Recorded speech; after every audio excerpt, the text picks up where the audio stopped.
Good morning. I wanted to share something with you. I don't know what day it is. I think it's a Sunday. Not that I wanted to share with you that I think it's Sunday, but one of the things I've seen since I've been here in Costa Rica is so many hermit crabs. Now, whether this is the universe trying to tell me I am also a hermit crab because I carry my home around on my back, but I'm on the beach right now. It's a beautiful beach. Let me show you. Like there's, oh, hang on. Look at that. Ocean. Isn't she beautiful? Oh my God, look, and there's no one here. I have the beach to myself. But what I want to do is I want to show you if I can not frighten them away because they run so quickly. And I'm not a runner. And if you see me running, as my friend Leslie says, if you see me running, you should start running too. I used to run, but that was only so I could stay fit in the dojo when I used to do my MMA. Right, so, okay, I'm gonna see if I can turn this around. Give me 1 second. Oh, yeah, it worked. And there you go. Right, so, okay, there's one that's just running here. Oh, this one's off. Hang on, I don't know if you can see it. Where's the shell? Hang on, there's the shell. That means he's... See, this is why I don't do videos. There he is. Look at that. He's off and running. He just, like, look at that. Oh, and there's some more over here. Like, there's a big red one that's just gone down a hole. Come back here, you little fucker. Sorry, you little fucker. Look at him. He's carrying, it's almost like a stone on his back. Oh, there goes another one down a hole. But you see if I can, I'll walk along the beach for a bit because, you know, it's so crowded. But yeah, like I just saw this really big red one. It had this massive shell on its back. What's really interesting, bloody hell, that's a flying flea thing. Oh, sandflies. I don't like sandflies. Oh, here's another one. Here's another one. Yeah, let's see. They're fascinating. When we take a moment to stop and look at nature, it's really, really cool.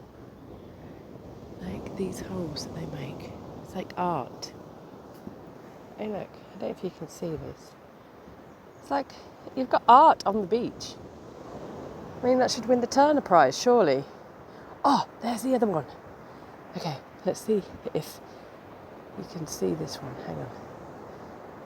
Oh, there he goes. They're so fast. I don't know if you can see it. Did it stop? Is that right?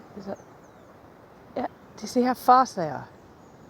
It's like, wow. The other thing I'd like to draw your attention to, ladies and gentlemen of the jury, is this. Yesterday, I walked along the beach. I went for a swim. Oh, look, there's a really nice piece of nature, that green bottle top, all this plastic. Look at that. Oh, look, there's another little hermit crab down there. But there's so much plastic. Yesterday, I went for a walk and I came back. My towel was full of plastic. I mean, as you can see, there are lots of coconuts. And there is death by coconut, by the way. Oh, look, he just hid. He just saw me coming and he just hid in his little shell. I'm not scary. I can be. Piss me off and I will be. But yeah. So everybody that... Oh, look, we've got 3 more little hermit crabs here. Look. And they just stop. And they go, oh, I'm a shell. And it reminds me of my boys when they were little. When they used to put their hands over their eyes and pretend, because they couldn't see you, it's like, oh, you can't see me. It's like, no, I can. Just because your hands are over your eyes doesn't mean I can't see you. But yeah, so much plastic. So much. And it reminds me of when we were line fishing off the back of a boat. Look. All of it. fishing rope, fishing nets, plastic bottle tops. Oh, there goes a big massive crab into the hole. But yeah, I mean, they did a beach cleanup the other day. Hang on. They did do a beach cleanup the other day, and this all just comes in. And one of the things that I've learned is that the plastic that we find on the beaches, 9 times out of 10, it's not from the location where you find it. It comes in off this beautiful ocean, planet ocean. The thing is,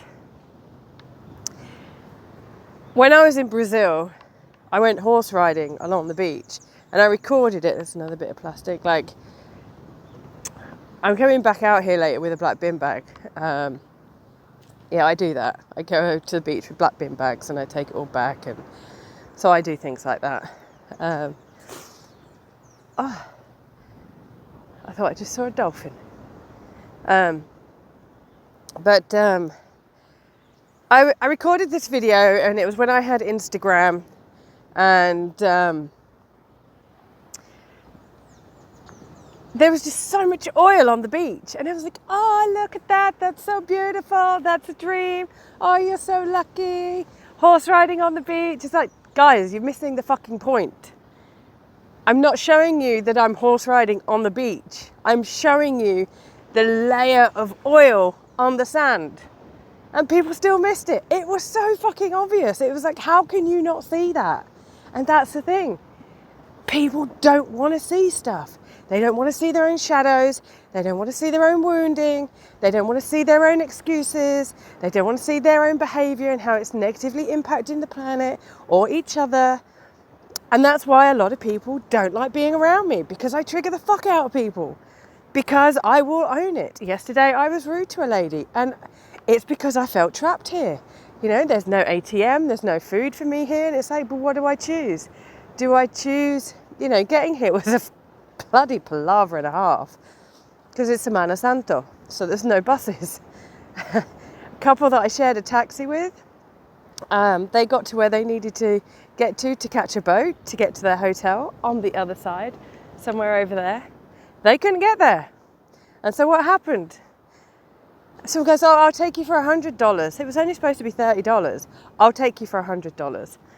And it's like, when did being human become all about the money? It was only like a 30-minute ride there and a 30-minute ride back. And this is a problem that we have. We have so many gringos here in Latin America. And yes, gringo means go home. I've just been bitten. Fuck. They come here and they flash their money around. They go back. Oh, it's a butterfly. And then what happens is, and this is something I have experienced the whole world over. They go, oh, she's white. Oh, she's English. She's got loads of money. Let's charge her extra. And people do it. They did it to me when I was in Egypt, when I had to go to the dentist. They told my ex-husband phoned up and it was only 200 Egyptian. I turn up, it's 1,000 Egyptian. It's like, no, that's racist. You can't do that. Your services are your services. When I worked in the schools in in Egypt, the teachers were bitchy to me because they thought I was taking a British salary. What they failed to realise was I refused that British salary. And I said, no, I will refuse to have it. Just because I was born somewhere doesn't make me more entitled to receiving more money. The teachers in this school are a lot more experienced than I am. Why would I take more money from the school when, one, you need more books and better books, and you need more resources? So I took less money because I was a new teacher, new to teaching kids anyway. The school needed it more than I did. I was renting a property back home in the UK. I was making money in other ways. For me, I was teaching. I was a new teacher, therefore I should be put on a new salary. I was living in Egypt. Just because I'm British doesn't mean to say you pay me more. Unless, you know, the fact that I am British means I have more. I'm like, anyway, you know, you pay me on my knowledge and my expertise, not on my nationality, because that's just wrong. You know, I could have been an idiot, which I'm not. But just because I'm British, you'll pay me a much higher salary than someone who's got 20 years of experience. I don't think so. No, that's just wrong. And it's like I was talking with a couple of people on LinkedIn who were saying, oh, all these immigrants going to America over the border from Mexico, just wanting free handouts. It's like, oh, you mean like all the lawyers and the doctors and the finance ministers and the people that are fleeing for their lives that can only get jobs as cleaners in schools? You mean those people that have lost everything because of American and British policies and deals that are being done? And these people that have had highly successful, very, very prestigious positions, who have to leave everything behind and go and set up home in a new country, only to find that they're not giving the jobs because, and this happens a lot in Britain, and it's something that pisses me off about England as well, only to be told, oh, sorry, your education and your experience means nothing here. We don't accept your doctorate. We don't accept your legal understanding. We don't accept you. We don't accept all the money that you've invested into your career and the business acumen and expertise that you have built over the years.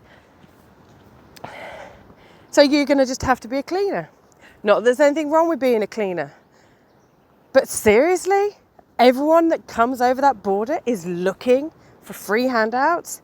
Think some of people on LinkedIn need to pull your head out your ass. Well, not just on LinkedIn, all around the world, but I think that a lot of people need to pull their head out their ass. Because if you really seriously think that people are migrating around the world for free handouts, I don't think so. I think you need to do a bit more research. It's like where I grew up in England. I'm having a bit of a rant today, aren't I? Started off discussing hermit crabs, and here I am having a rant about migration.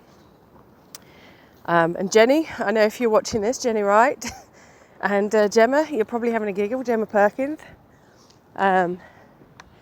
But when you have worked your butt off to learn some skills and you go to a different country, and this is a conversation I had with one of the mums at the private school where my boys used to go to.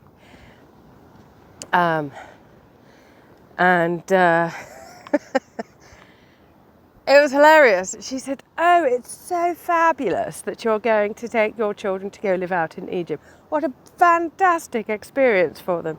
Oh, and you'll get rid of all these immigrants that are coming here and invading England. And I'm just thinking, love, you're third generation immigrant. Like, seriously? And what do you think I'm going to be with my boys when I go there? Oh, sorry, expat. It's a lot more acceptable, isn't it? That's right. Also, why is it acceptable for the British and the Americans or any other European to go to all these other countries, get these really highly paid jobs and send their money back home to their families, but it's not okay for a Polish plasterer or the farmers from Lithuania and Romania, as they say where I used to grow up, or where I grew up? Why is it not okay for them to go and slog their guts out while they're away from their family and send the money home to their families? Why is that not okay? But it's okay for these people who work in the CBD. That's not the cannabinoids. Excuse me. I'm telling you, this cough, I don't want to be around air conditioning ever again. I was looking up, actually, if you've got air conditioning in your home and you're renting out your home to somebody on Airbnb, clean your filters. Yeah, it's not nice. Ugh. Anyway, what was I saying? Yeah, if you've got a job in the CBD, Central Business District, not the cannabinoids, and you're making hundreds of thousands a year by going to work in a suit in an office and sending money home to your children and your wife, that's okay.